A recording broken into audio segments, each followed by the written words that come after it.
Hi, I'm Dan Larson, and this is a closer look at 1984's Storm Shadow.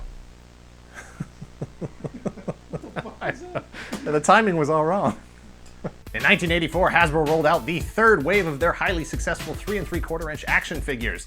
Conceived as a counterterrorism force grounded in Vietnam-era conventional military technology with a dash of near-future sci-fi speculation, G.I. Joe's flirtation with Eastern martial arts would change the course of the themes and character designs for the rest of the original run and every reboot thereafter.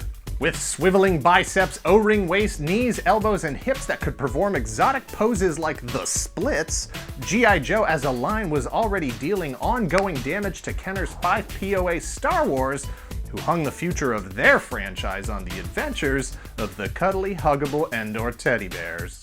In the early 80s, ninjas as a hero and villain class were rapidly gaining popularity, their appeal on the same level as Jedi and transforming robots. Storm Shadow's appearance in the G.I. Joe line was a brilliant move not just for G.I. Joe as a competing toy line, but also for the ninja lobby, working hard to make ninjas a recognized essential part of our pop culture consciousness.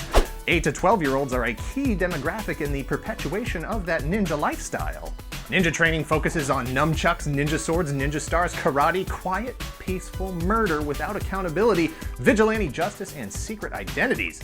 Ninjas were like superheroes that you could actually become a superhero that you clearly were already semi-qualified to be, and, for many 10-year-olds, the first clear path into adulthood that you could genuinely picture yourself following through on. As Cobra's resident ninja, Storm Shadow's primary role was as an assassin and spy, but he also pulled duty as Cobra Commander's bodyguard. Hasbro's figure came fully equipped for whatever the ninja life might bring his way, including a highly detailed backpack with sculpted What would you call a video recorder that has everything? I'm calling smart. arrows, sheaths for both of his ninja swords, and a place to store both his nunchucks and his bow. As exotic as those accessories were in a line that thus far had featured relatively conventional military gear, it was Storm Shadow's costume that really made fans' eyeballs melt. In a sea of patriotic camouflage and ruthless terrorist uniformity, he kick-flipped onto the pegs, rocking a stark white ninja suit with a bold black sash, a dagger, and 2 ninja stars tucked into his belt. A bright red Cobra insignia clearly proclaimed his allegiance to capital T, capital E, the enemy. He was anti-establishment, he was the outsider, he was mysterious, he was so good he didn't need a gun. The coolest good guy was wearing all black, the coolest bad guy was wearing all white. Visual storytelling conventions of morality were turned upside down.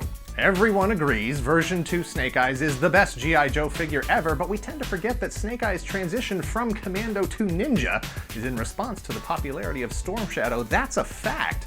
And just like in the canon origins for both characters, Snake Eyes ends up surpassing Storm Shadow in popularity and inherits the ninja world, leaving Storm Shadow out in the cold, full of resentment. Storm Shadow starts off his ninja career as a bad guy, but we find out later that he was just infiltrating the Cobra ranks until he discovered who murdered his uncle.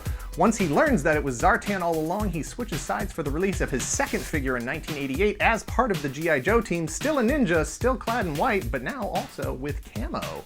Urban camo? I'm not sure what that's supposed to be. The only thing it would camouflage him against would be a giant monochromatic Tetris board with the pieces all jumbled up.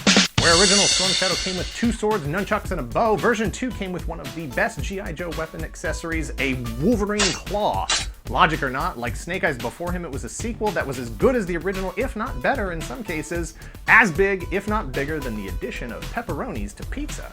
Quick Kick, Jinx, version 2 Snake Eyes, version 3 Snake Eyes, Budo, Ninja Force, every single ninja owes their existence to the guy who kicked it off. He wasn't the martial arts trainer for Cobra, he was, for many years, the totality of their martial arts representation. If you're only going to have one martial artist on your team, if it's Storm Shadow, that's enough.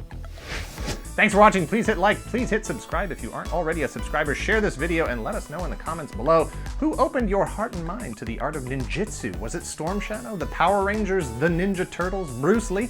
Is Santa Claus a ninja? Yeah. He is. He uses ninja tactics. Ninja tactics. Right.